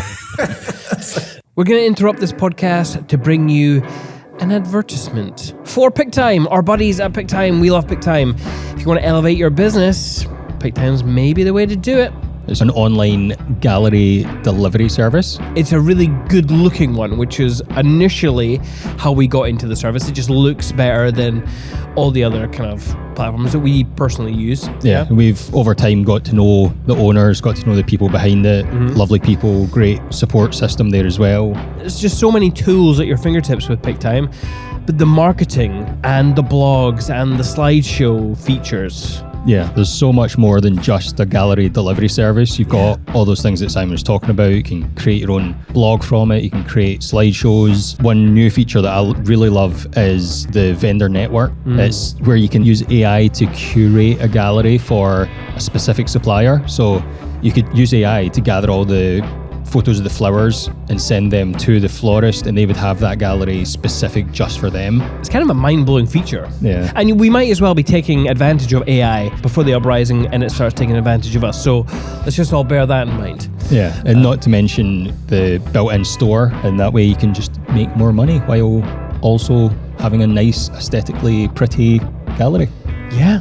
And if you want to sign up today, you can get a free month if you use Perspective at checkout. Yeah. So if you want to test out for free for a month, go for it. Take your business to the next level with PickTime. We haven't talked Well, we did mention the competition, Pixie said, but we haven't mentioned PickTime. And obviously this is a PickTime sponsored podcast, and we love PickTime. We've helped with their video delivery service and building that kind of stuff. But can you tell us why you chose PickTime and how you use it and why you think others should? So as I've mentioned a few times, like I'm obviously someone who is very sensitive to getting the best return for my time, right? Highest returns for my time. And PickTime allows me to do that in an incredible way. So their marketing automations are second to none. So the sales, the post-wedding sales, basically to earn money as a wedding photographer, you've only got two options. You can earn more per wedding or you can shoot more weddings, right? So if you've capped out, like you burn out with the number of you shooting, there's not an easier way in my mind than in terms of return on time than running these marketing automations for every wedding, because then it's once they're set up, right? It's the amount of time it takes to just turn them on, right? We're talking 2 to 3 seconds, okay, which can translate to thousands of dollars. And so, try to find $1,000 a second. It's astronomical, the return on your time that you're getting with PickTime that nobody else does. So that is why I freaking love it. It also helps that, I remember actually I initially started out. So I was that person that was starting out in photography. I was with Pixie Set, and then I went over to PickTime, and because I got to that level, right? Like I no longer just needed my hand held for anything. I was ready for the big leagues, and I was like, oh my god, this is incredible. And what's interesting to me is just how few, if you were to think what percentage of people use PickTime to its fullest capability, it would have to be minuscule, because there are just so many options there, so much to provide. And I know that a lot of people might be concerned about running too many different automations, but the good thing is there's still a long client journey after they get married. So my automated journey of those post-wedding sales goes for 2 years. And so I have a lot of different opportunities, and something that's proved to me just how effective it was is that I initially offered my prints and albums cost price to my couple. So my theory was I did not want there to be a barrier to you guys enjoying your photos. So I'm going to remove this is cost price, right? So therefore you can take my job was taking the photos, right? So I don't want to charge you to now enjoy the photos. So I just want these, on your wall. I want them in your hands. And you know what happened? Nobody bought anything, man. Nobody bought a thing. Cost price, nobody bought a thing. And it was funny because Narit actually, I was telling her this, and she's like, she told me that would happen, because she's like, that is certainly a cute Israeli accent, very, very interesting. I don't think I've ever heard anyone doing that, but I'll tell you what I suspect will happen is that no one will buy it, because people need a reason to buy it. Like particularly with prints and albums, because it can be done at any stage, you'll put it off, right? There's never a time when you're like, today is the day that I'm going to order this thing, because you're always looking at what is the most urgent thing in my life right now. And if you can do it tomorrow, if you can do it next week, you'll put it off. So that's why introducing the urgency with these automated sales, right? 20% off for this time period. You've got 3 days left. Today's the last day. Your freaking anniversary is coming up. You need to get this order in now. It just works. So it was crazy to me seeing, right, I'm going to actually just bump my prices way up here. All right, I'm going to make money on this. And these buggers who didn't order anything, now they start paying. Now they start paying because now there's urgency. Yeah. That's cool.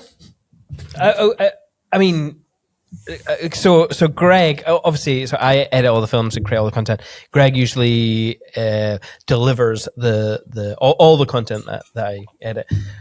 How have you found PickTime? Awesome.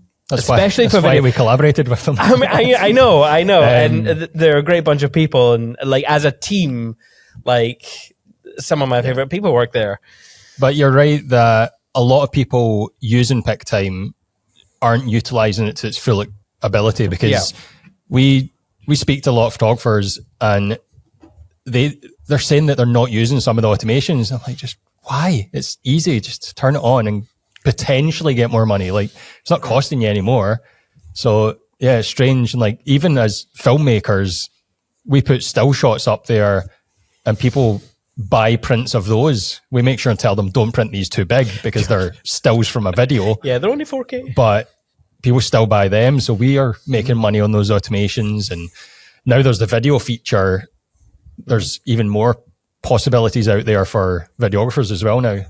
Yeah, absolutely. And hybrid shooters, if you're a hybrid shooter, I mean, this is I don't know, just the platform that you should be going with. Like, it is frustrating in the beginning, right? I love PicTime, but this is the barrier but just because it's necessary, like if you want to be sending out these emails at these different times, like you should be overlooking what those emails say, how much you want to be discounting, what products are discounted.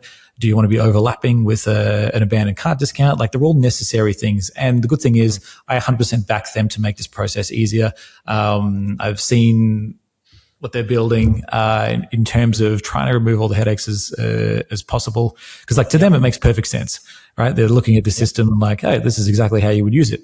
But of course, you're getting a lot of feedback of people who just really need things as simple as possible, and they will make those changes, and they are doing it in a great way. The team's fantastic. The team's absolutely awesome. Yeah. So if you're scared off by it, and you're resistant to giving it a shot, it will get easier. But there's a thing called hyperbolic discounting, where we typically don't do the thing that gives us the best long-term gains, because we're so focused on the short-term wins. And so we do find it easier to maybe just jump on our Instagram and scroll through and do a few likes and comments, rather than taking the time to set up your automations that are going to benefit and bring in money for your business and your family for the entirety of your career.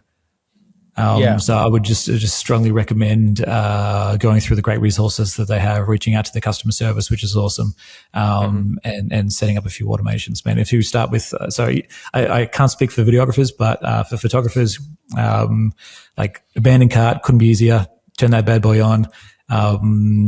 Anniversary sale, the expiration gallery. So at the end of I have mine at 2 years. So runs a sale, and then also you can charge them to keep your photos online. I'm guessing that's something you can do with video, and that's such an easy one, because that literally pays you a subscription in no time. Well, only takes a handful of couples to pay for your subscription, and then everything else is all this amazing stuff that they give you is then free. Because it's already been paid off by those people paying for that, to have the photos online. But my favorite is the rolling publish automation, because it runs like an early bird 20% off promo, but it does it in a way where it does a few cool things, but it shows what the price was before, and then it shows that price crossed out, and it shows the new price, which the early bird promotion doesn't. And it also gives the couple, so like I release that once I have the full gallery on there. It has a 2-stage process, so it has a preview stage and then the full gallery publish. So if you're someone that delivers sneak peeks, you're like, okay, they're in this preview stage now. And then if you're like someone that uses AI, like you should be, to get through those editings quickly, but you don't want the couple to know that. You want there to be like a 3-week period. Then in that 3-week time, it will release the full gallery, but it'll also give you a couple's, you can say, I wanted them to wait 2 to 3 days for them to go through that gallery, and then, hide any of the photos that I don't like before all the rest of the guests, before it's live for the rest of the guests. It's all like really cool stuff, right? And these are settings that might be scary, but when you think about it, like, actually, this is a really conscientious kind of feature that is considering, what it might be like for a couple if the gallery goes live and all the people who've registered to it now, like they might be on honeymoon and now everyone's seeing it before they are. So it's like just cool stuff that they factor in. So anyway, that's my little breakdown on marketing automations. Yeah. Now, I don't want to come off as someone who's just like selling the product, blah, blah, blah, blah, all the good things. Are there any things that PickTime need to work on? Because I know, like, when you were talking there about PickTime, there was a conversation that was in one of the social media platforms. I couldn't remember which one. I couldn't find it. And they were talking about what Pixieset is better at and what PickTime are better at. And I don't want to come off as just like, selling you something that isn't that good. So is there anything that they could work on from a photographer's point of view? Well, I think we've been pretty transparent in this conversation about even going so far as to mention that Pixieset is probably the better option for you if you were starting out and allergic to money. Well put. Then that's a good option. But like it is. So we have a service where we have our PickTime workflow that we sell. So I get a lot of comments back on things that to me seem very simple to grasp. But obviously now I am the last person you'd want on like a deserted island, right? So unhelpful in so many practical things. So I know how that sounds. So like, this is so easy to me. But for some reason, my brain makes sense of it. But I also understand that for people who are very good at a lot of other things, it is harder to get your head around setting these up because there's a lot of options, a lot of buttons. And it's scary, right? What am I sending out into the world here? What are all my couples getting? Am I going to be held accountable if I've accidentally, sold an album for $0? So, but the good thing is like there's great support staff there. And I think they recognize where things are difficult and are actively working on creating a product that's even easier. So I would certainly be sticking around. Yeah, absolutely. Like I said, we use PickTime, and sorry if this has sounded like a sponsored. They sponsored the podcast, but in full transparency, they don't give us any money for the sponsorship. We've never taken money for the sponsorship of the podcast. If you guys are in it for the drink bottles as well, hey? Absolutely, absolutely. Honestly, sometimes Greg just walks into the office dressed as one of the bottles. I mean, look at this color. It's my grey hat, and that's me. It's hilarious. It's magical. Right. Right? Hard to tell which one is Greg, actually. Yeah. I've always said that. You need a bit of a tan or something. I don't know. Anyway, yeah. If you do want to support the podcast, or even if you just want to try PickTime, we have a referral code, and you can see that in the show notes. So, if you're a Pixieset user and you've liked what you've heard, try it. Try it out. Yeah. Shall we jump to show and tell? Let's jump to show and tell. Let's get some images up. Yes. Okay, so I've picked, I think, 3 images. Have I been good? 3. I have been good. Yes. So I picked 3 of your images, Rick. Basically, I just want to hear the story behind them. We haven't really talked about, your approach on a wedding day as a photographer.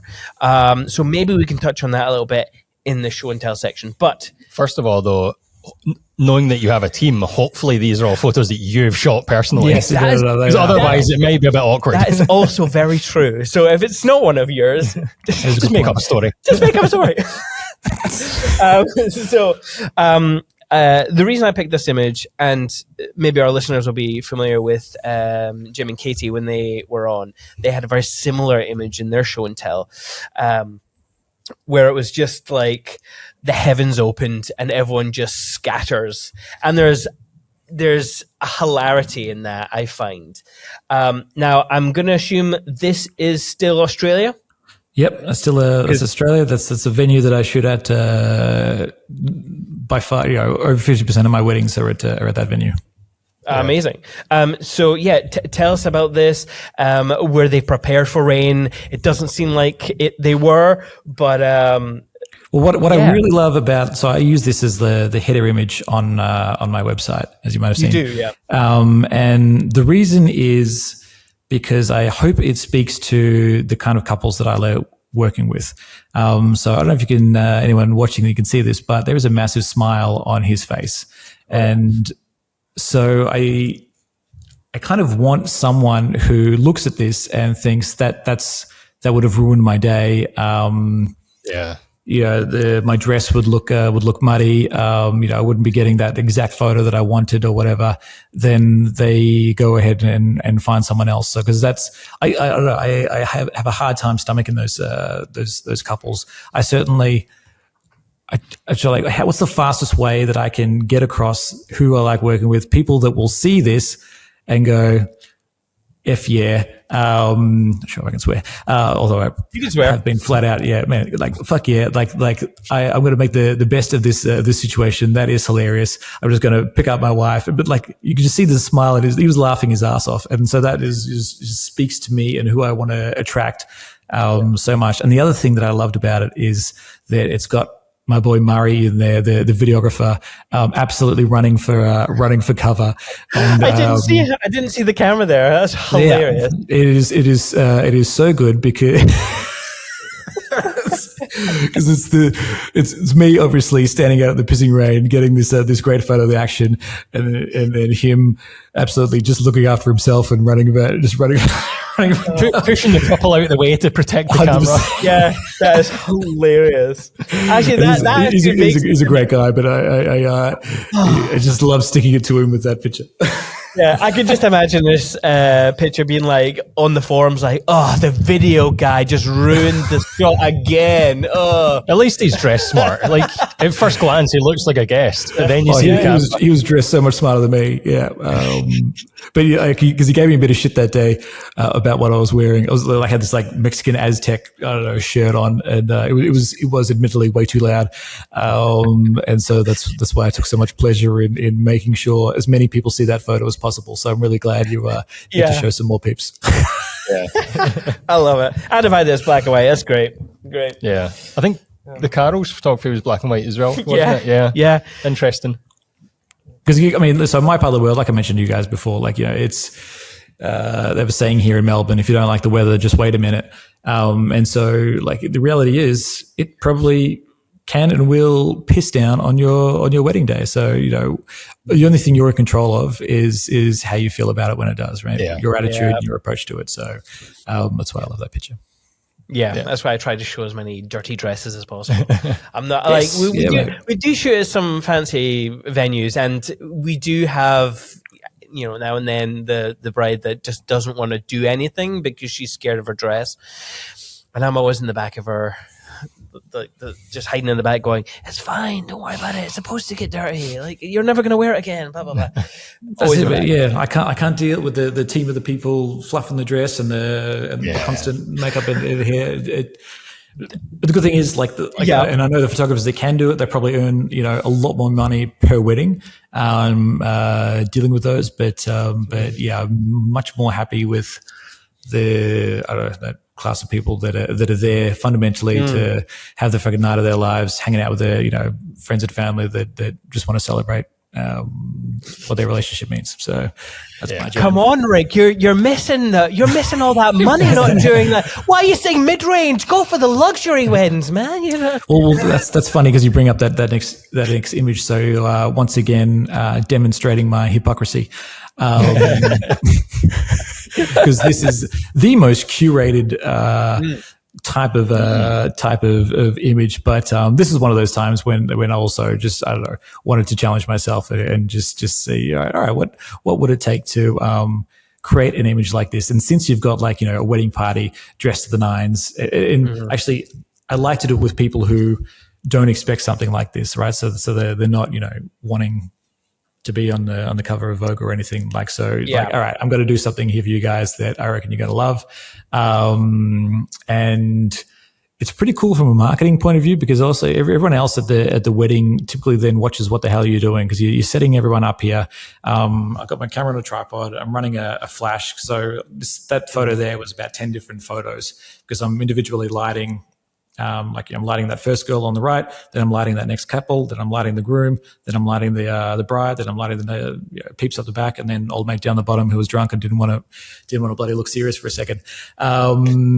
But like I'm moving the flash every time, so there's like a spectacle that's kind of happening around me as I'm creating this shot, and then to then be texting them the next day, be like, all right, it's T minus 30 minutes is coming in. Like they're waiting for it. They can't wait to see the result. Cause like I show them on the back of camera what it looks like, because each one of them is kind of like, perfectly lit. And then I tell them like I merge it all together in post afterwards. That is so fun. I actually never would have thought about that, but so the reason I picked this is because it was utterly pristine and the lighting, like, that's right. Like light doesn't fall like that. Like one flash doesn't fall perfectly.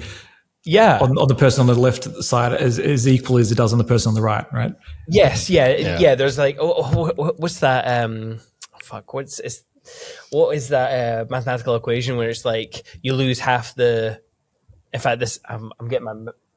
It's sound actually. When you move half the distance, you lose half the sound. Or I'm sure that's the same as light. Will be right. There'll be like a mathematical equation as to how much light falls off at a certain distance. So to have this, and obviously, like they're all perfectly lit from the same angle. It looks like to me, but they are. They're like it's very nice. They're all perfectly lit because the distance from them to the flash at the time I took their photo is the same. Because I moved the flash to obviously try to perfectly light each part there. But then it's a tricky shot, and I actually kind of regretted doing them because then everyone wanted one. And then like you have like the joy of wanting to create something, and then you like they're a pain in the ass to put together. Yeah. How much time would an image like this take? Well, so at the time in shooting it, it's obviously trying to get the bridal party into position and then taking it seriously, right? If one person is being a dickhead, then it kind of ruins the whole shot. So it's convincing them how it's going to look and to get on board, and then setting them up, and then obviously getting your own settings right, and then unless you've got a second person there to help you with, which I recommend, running back and forward like a madman, setting up the flash, coming back, taking the photo, checking, moving the flash. But it's the post that's difficult because you got a layer of all those different images along with like a clean shot of just the background. And then because every time they've moved a little bit, moved a hand, you've got to somehow merge that part of their face, but then not the rest of their body with the next image. So it's painful.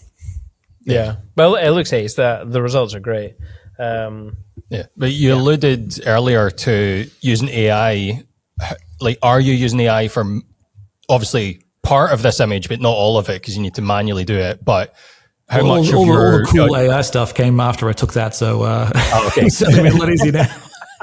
But nowadays, like, how much after AI are you putting into each image? Like, is there much still to be done? Well, everything's getting run through after shoot. So so basically my process is the morning after the wedding, I will pick out about 100 preview images. So I'll manually do that. So I don't do that through AI. I've tried it many times, and the process is just quicker for me. Looking through basically on the grid view, and I just have that little spray can, and I know exactly what I'm looking for. So I'm like, winner. And so, like I mentioned actually before we started rolling, this is me doing that first 10% of editing a wedding, and then I let my editor run the rest through after shoot, and then do the culling, and then do the editing, and then they send it back to me, and then I do the last 10%. So I like to do that first 10%, the last 10%, and for me, it's like the 80-20 principle when it comes to that first 10%, because those 100 photos that I pick, I feel kind of deliver 80% of the impact of the wedding day, and then giving those photos to the couple the day after, and that's what I'm putting into the socials, and that's what's making the slideshow, that's what's going into the blog. So that's what's going out to, obviously everyone that was at that wedding, so they've just seen me in action the day before, and now they've got all these photos, and they're already on my website, so they can, if anyone's engaged there, they can jump on. And then all the vendors that it's fresh in their mind, so they've just worked with me. Now they're getting the photos, how you feel a day removed from a wedding versus 3 weeks removed. So that's why I really want to capitalize on that moment there, and also the chances of me getting like a positive review. Well, I've only ever had positive reviews, but the chance of the couple like taking the time to give me a review, I like to send the previews, over deliver, they're blown away, and that's when I hit them up for the review. And your question about AI, so I use Aftershoot, love it, to run the pictures through for the editing, and then in terms of AI masking, that's like a biggie, really helps. And then obviously just getting rid of you bloody videographers everywhere in all the photos. That certainly helps with that as well. No, yeah. I got a lot of respect for you guys. I actually went to a video film camp. So it was nothing but videographers. I was speaking there, and I got to hear just how much you guys complain about photographers and how bad we are. So, but I do enjoy now walking into a day and remembering what was said and channeling that and making sure you guys have all the space. It's a lot easier for me to work around you than it is for you to work around me. And so I do appreciate how difficult your job is and how much of a nightmare it must be to work with us. I love working with photographers, if I'm honest. It's just another creative pal on the day. My only thing, and I'll do this with anyone, is if I see them shooting that's in a way distracting for other people. If their presence there is taking away from the experience of the actual thing that they're there to capture, that's a big thing. And I can understand in some situations it's just we've got a lot of dark castles and they're cramped, I can understand the need to be where you are, but I've seen teams that are just or not teams, photographers who just walk around, they're there to document the day. But sometimes I think there's images that you could either create not in the moment. Yeah, not at the cost of everyone else's experience of the day, right? There in person. So I'm always thinking about guests and their experience. But yeah. So the reason I picked this image and the image previous was because there's a clear juxtaposition in the fact that these are still group shots, but this is a very different feel, a different vibe, and also the fact that this is, well, I could be wrong, but I'm not wrong. It's backlit, but I don't know if you have a flash or anything. But the reason I picked this in particular is because I see a lot of photographers front lighting people for group shots, and I don't quite get that because you're left with a lot of people squinting, or you have to do the whole shut your eyes. I'm going to count to 3, and on 3, open your eyes, and it's kind of like a deer in the headlights type of shot. And I don't know if it's just there's not enough room in the venue.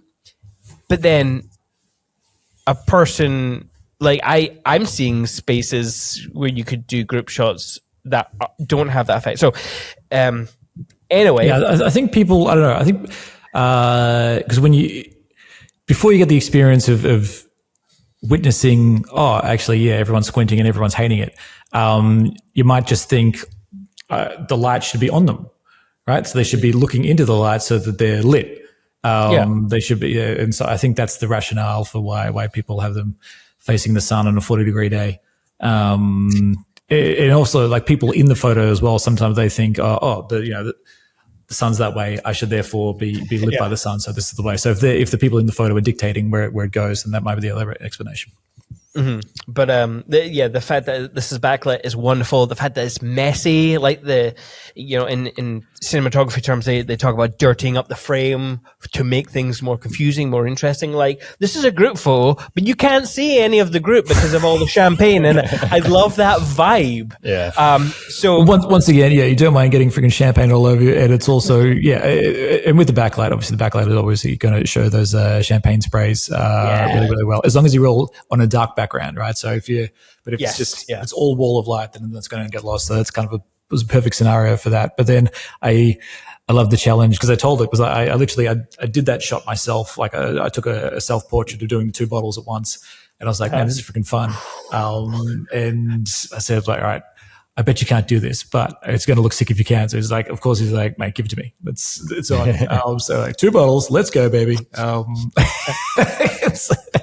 you get the joy of like, yes, I can do this along with the madness of. I mean, look at it. Like that's that to me, that's a photo I would want on my wedding day. I mean, I've seen a lot of brides, grooms struggling with 1 bottle to do the actual fizz. So to get 2 at the same time, that's impressive. That's true. Maybe. I mean, this is a common issue. I have seen a lot of failed attempts at bottles. Maybe it's time to do like here's how to do this. An online course. To be champagne opener. Well, absolutely. So what you just mentioned there is a pain point that probably happens on the day. And so So that could be solved by an email in your client journey, an automated email in your client journey. Hey, if you guys are interested in doing a champagne shower, just wanted to let you know ahead of time. This is in either you film it yourself or you can just find a YouTube video that explains it well and you provide a link. So I certainly do that for freaking bow ties. Like the bow ties, they killed me. Like I've seen all the groom's prep just completely die if you've got 6 dudes standing around a YouTube video trying to figure it out. So right, what's the best video? And then I want to scare them. I want them to know what they're going to miss out on, what they're going to lose if they do not prepare in advance how to tie those freaking bow ties. So let's just in that email sequence, it's what's the nightmare on the day? What's the headache on the day? How could it be prevented? With what information? When should that be sent? Yeah. What is going back to the backlit aspect of that image, which Greg's just turned off? Are you always backlighting? Are you aware of is there any point in time where you're like, I'm going to front light this for people? Yeah, well, like when it's actually I love it. Obviously when the sun is like super low, and you get that gorgeous kind of orange glow that's just literally like almost coming in at, what is that, 90 degrees. And then often, incredibly dark background. If it's just hitting them, then yeah, absolutely. I mean, I'm not that kind of artist would be like, this is the only way that I will shoot. Like, man, I'm very, does this look cool? Does this not? So typically, if you're front lighting and it's not, affecting their ability to open their eyes or engage or be comfortable, and it looks cool, and maybe the background looks freaking rad, and if you turn around, like the sun is only one, we can't fix that. So if the background looks like shit the other way, then for sure, let's face that way. Mm-hmm. Yeah. And by the way, I'm not criticizing anyone who does front lit images. I'm there are certain situations where I will front lit someone against a dark background and it looks super dramatic. Man, when you bring that exposure down to just like their skin or whatever, like so it's kind of dropping off whatever else, like it looks really. Yeah, especially when you get I don't know if you get them over there, but like we have like really thick dark clouds sometimes, and it can come like if it's like a great sunset, that orange with the dark. So good. So good. Yeah. God, I do find, I don't know, there's certainly a correlation between I can never explain which photos that I want to make black and white versions, but they do typically end up being backlit ones for me as well. It's just like, this one's going to be money in black and white. Yeah, it's funny. I think for me, it's that contrast. Actually, there was one time we were shooting.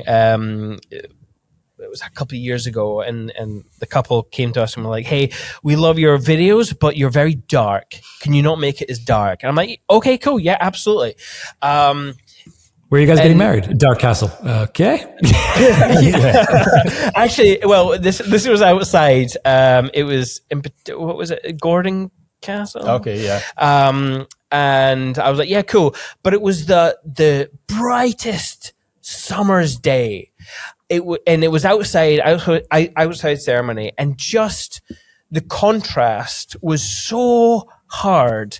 Like, we don't have the dynamic ranges photographers do in our files to be able to like keep the sky with a little bit of detail and have the shadows remain good with their detail and stuff. And I just remember going, this is going to be so fucking hard to do that with, and I feel like I failed at first to color grade that in the way that they wanted. It was just so aggressively harsh, and everything was backlit. It was just, yeah. Do you feel like that is I don't know, if you had a question on your questionnaire, your contact form, are you going to want a say in the color grading? And if that's a yes, then to me, that's like emblematic of a red flag client. That like, all right, if that's, I'm always addicted to like what little trigger questions can you pop in there so you can find out early on who you're going to be dealing with. Yeah, I mean, well, we're not ones to. If a couple still wants us, we're not ones to directly say nah. Yeah, but it should have been a bit of a red flag to be like, they clearly don't want us. If they're wanting a slightly different edit, they're not wanting us. Yeah. So mate, it should have been a question, bit of a flag. Just how satisfying, because even when once they get the edit, like, is they're like, actually, could it be a bit less bright? Like, I mean, I've just dealt with them before, and I just know that path afterwards is a freaking nightmare. So if they're already wanting to change things before you even shoot, and then you know what you're in for, versus someone who's like, oh mate, I've seen you work, freaking love it. Just give me the goods. But for all you think you failed on the colouring, they didn't like the film. So they didn't like the film. No, they did. No, they did like the film. Okay, yeah. So you think that's you failed true, in your eyes. Yeah, I mean, that's true. But they loved it. That's true. They did love the film. And it was a good film. I'm not going to lie. Like, apart from the color grade, which just because of that sun was so, like, it just makes everything so contrasty. But yeah. Anyway, I'm gonna ask the book question. So I always ask for a book recommendation from our guests, but I'm gonna caveat it and rule out one particular book because I think it's too obvious for you. So not the E-Myth Revisited, because that feels a bit obvious. So do you have any book recommendations for our listeners? You want a lifestyle book or like a business book? Oh, you know what? This is interesting because we always get asked what kind of book. Any book that has had a profound impact on you as a person and on your business. And that could be either one book for either or, So there's a book called The Comfort Crisis, which had a profound impact on me as a person. And basically it's which kind of then relates to also to, I guess, how I run my business. But, the entire history of humanity, we've been doing uncomfortable things just because we had to in order to survive. And now at this point, we're kind of living in our 22-degree, air-conditioned houses, hop into air-conditioned cars, pop down to the supermarket where the food's all prepared for us. We seldom get that opportunity to do anything physically challenged that scares us. Like, am I going to be able to do this? So it was a book that encouraged me to get out and do more adventures in the natural world, because it plugs into the science of just how beneficial that is to you. And then ultimately, the days in the year that I remember, like, these are like typically the first things that come to mind, man. The hard stuff that I've done with other my mates, with my daughter, with my family. So that was just one that made me very aware of when I'm planning my year, I need to make sure I've got some adventures in the natural world. And then from there, I can work backwards to fill the rest with other stuff. Cool. And then business wise, look, there's a book called Buy Back Your Time, which if you read the E-Myth and you didn't like the way that he kind of celebrated himself, I don't know, I hate those books that fictionalize a conversation where they're writing both sides, because then they make themselves sound super smart. For some reason, that really grated me in the E-Myth. But there's a book called Buy Back Your Time that certainly talks a lot about everything that I cover, and is right on there with my philosophy. Yeah. Cool. The Comfort Crisis is by Michael Easter, I believe, and on Amazon it's 1837 hardcover. I'm sure you can get it on Audible. The value you can get from books, because right now, like, trying to learn how to run an organization with 60 people growing into 100, right? So, like, it's it's difficult, but the value of books that you can get, for freaking $14 to $18 is just insane. So I'm learning how to do this. Books like Traction, Jim Collins's Good to Great. I don't know, like just those kind of books probably won't apply to most photographers like solopreneurs, but for anyone that's like running a team, the amount of value you can get from like, hey, this is particularly with Good to Great, this is the last 100 years of American industry. And these are the companies, like anyone can look at this information. This isn't a bias. These are the companies that have been able to outperform the market 15 years in a row. These are the things that they did. This is the principles that they had. This is why they were able to do it. So like you couldn't even fathom having to reinvent the wheel to learn how to do this yourself. You're not able to, but in a $14 book, getting a history of what makes these companies amazing is just incredible. So yeah, definitely massive. It's a great question. Love book What are yours, by the way? What are your book recommendations? First one that comes to mind is probably Story Brand by Donald Miller. Yeah, like that. Fantastic. Absolutely. Almost essential, I reckon, for anyone starting out and doing their website. Like once you get like such great information, $14, like completely reframe the way you're putting your marketing and your branding together. Awesome. Yeah. Awesome. And mine's Meditations by Marcus Aurelius. Mate. Beautiful. So classic. Just mate, you're putting yourself first, right? Like so like what is it?